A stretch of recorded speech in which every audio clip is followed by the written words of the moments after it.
We continue inshallah ta'ala today with the explanation of the du'as in the sujood. Very short khatir inshallah that we will all benefit hopefully.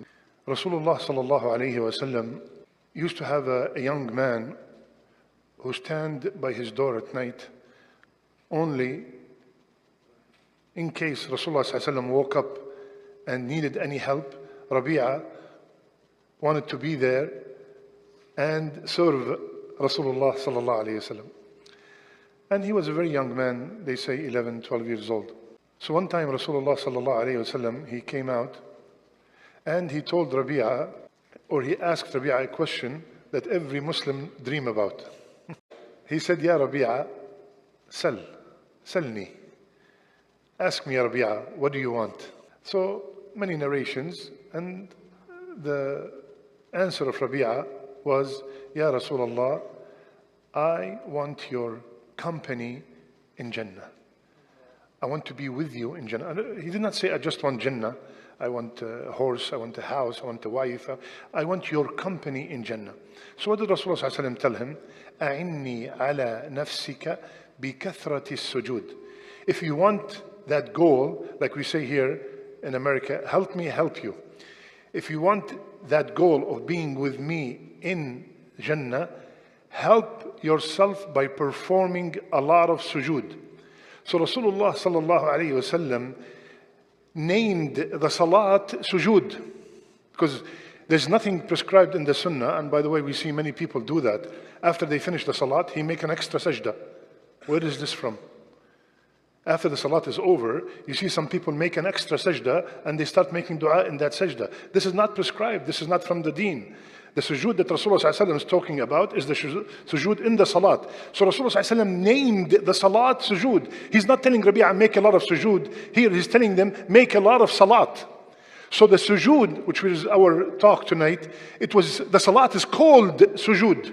This is how important it is. And Ibn al-Qayyim rahimahullah, he said, sirr, the secret of salat is in sujood. And he said, all the things we did before sujood are preparation for sujood. Everything we did before sujood is tahdir, is preparation for sujood. And it's so good that we do it twice. What are the du'as that Rasulullah taught us in the sujood? Like we said before, there are du'as that are common between ruku' and sujood. And there are du'as that are strictly for ruku' and there are du'as that are strictly for sujood. Last time we took the du'as for ruku'.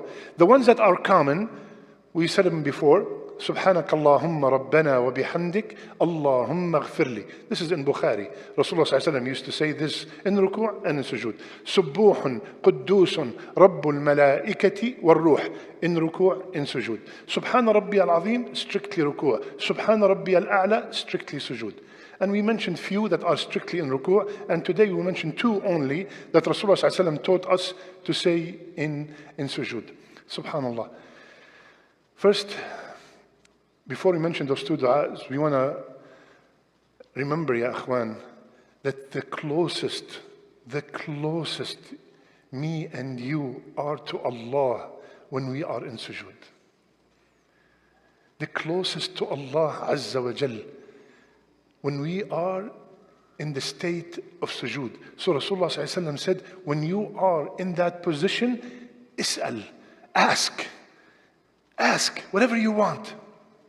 Allah Azza wa Jal himself said, Fasjud waqtarib. The more you make sujood, the closer you are to me, to Allah Azza wa Jal. Last ayah in Surah Al-Alaq. Make sujood and come close. The more you make sujood, yani salat, the closer you are to Allah Azza wa Jal. So when we are in sujood, make any dua, ya akhi. Any dua. Can I make dua from the Quran? Yes, absolutely. Rabbana آتنا في الدنيا حسنة وفي الآخرة حسنة وقنا عذاب النار ربنا هب لنا من أزواجنا وذرياتنا. We can. What is forbidden in the sujood is to recite the Quran. You don't say in the sujood ربنا آتنا في الدنيا. No, you're making dua, you're not making recitation. In the sujood, you make dua from the Quran. The du'as in the Quran are the best du'as ever. Then after that, the du'as from the authentic sunnah. Can I make dua in sujood in my own language? Now, the scholars said, if you speak Arabic, if you understand Arabic, and you make dua in other than Arabic, your salat is batil. But if it is hard for you to learn a dua in Arabic, and you did your best to learn the dua in Arabic, and you have an emergency and you want to make a request to Allah, they said go ahead and make dua in any language. But preferably, you have to make an effort to make dua in Arabic. And another group said, you know what? Why don't you memorize the duas that are in general, like رَبَّنَا آتِنَا فِي الدُّنْيَا حَسَنَةً وَفِي الْآخِرَةِ حَسَنَةً. There's nobody who knows Arabic or who does not know Arabic, does not know this dua. And this dua is the most inclusive dua. Or, Allahumma inni as'aluka al-jannah wa a'udhu bika min al-nar. Ya Allah, I ask you Jannah and save me from the hellfire. That does not need person to be a master in the Arabic language. And that includes everything that you want.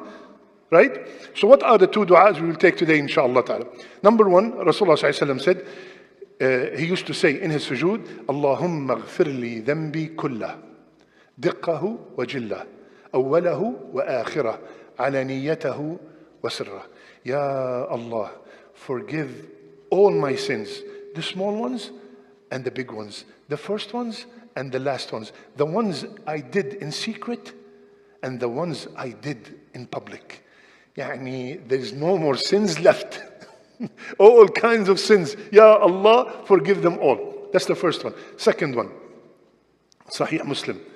Aisha radiallahu anha, she said, I used to hear Rasulullah sallallahu alayhi wa sallam say this dua in his sujood. Allahumma laka sajad, wa bika amant, wa laka aslamt. سجد وجهي للذي خلقه وصوره وشق سمعه وبصره فتبارك الله أحسن الخالقين. Beautiful dua. Ya Allah, to you I'm making sujood. And Ya Allah, I believe in you. And Ya Allah, I submit to you. Sajada wajhi, my wajh, my face made sujood to the one who created it and fashioned it, and the one who gave it hearing and vision. فَتَبَارَكَ اللَّهُ أَحْسَنُ الْخَالِقِينَ. Glorified Allah, the best of creators. Subhanallah. Sujood, you are whispering in the ground and your voice is heard above the seventh heaven. Sujood is the only ibadah, is the only thing that the more you descend, the more you are elevated. قال رسول الله صلى الله عليه وسلم إنك لن تسجد سجدة لله إلا رفعك الله بها درجة وحط بها عنك خطيئة أو كما قال عليه الصلاة والسلام. There's no time you make any sajda for Allah Azza wa Jal except He raise you 1 degree in status and forgive one of your sins. Subhanallah. If someone asks you, where is happiness? Where is happiness? Happiness is when we go to Jannah. Where is Jannah? Is in the A'la. Where is Allah? Allah is on His throne above the Arsh. And the closer you are to Allah, the closer you are to happiness. That's why when I go down on the ground, I am in the lowest level. I'm putting my most honored part of my body on the most humiliated place where I just put my feet. Ya Allah, I only do that for you. And when I am in the lowest position, I say, Subhana Rabbiya al-A'la. You want to go to the A'la, make a lot of sujood. You want to go to the A'la, go a lot to the Asfal. Lower yourself in front of Allah. Humble yourself in front of Allah, and Allah will elevate your status. The more you are saying this with 100% yaqeen, Rasulullah ﷺ said, no harm will take place, no harm will take place. The dua that we will be learning tonight, it is a protection not only from one thing, it is a protection from everything. It's a protection from everything. And the one who said that is the one who gets wahi from Allah subhanahu wa ta'ala. قال رسول الله صلى الله عليه وسلم. And the narrator of the hadith, so Aban is narrating from his father Uthman bin Affan radiyallahu anhuma. So Rasulullah sallallahu alaihi wasallam said, no one who says this dua every morning after Fajr, and every evening starts from Asr and on. Bismillahi alladhi la yadurru ma ismihi shay. Nothing will harm with the name of Allah at all, neither in the sky, from the sky, nor from the earth. What does that mean? That means on that day, No, if there was a hurricane from the sky, if there was lightning, if there was heavy rain, that will not harm you. And nothing from the earth and on the earth. No earthquake, no jinn, no human shayateen, no harmful food, no accident, nothing will harm you. Listen to the word, لم يضره شيء. Nothing will harm him. No harm will take place to that person. In another narration, Rasulullah ﷺ said, no sudden affliction will take place on that day or on that night. No heart attack. So, listen carefully. بسم الله الذي لا يضر مع اسمه شيء في الأرض ولا في السماء وهو السميع العليم. 3 times, 30 seconds, full coverage. The more you are saying this with 100% yaqeen, Rasulullah ﷺ said, no harm will take place, no harm will take place.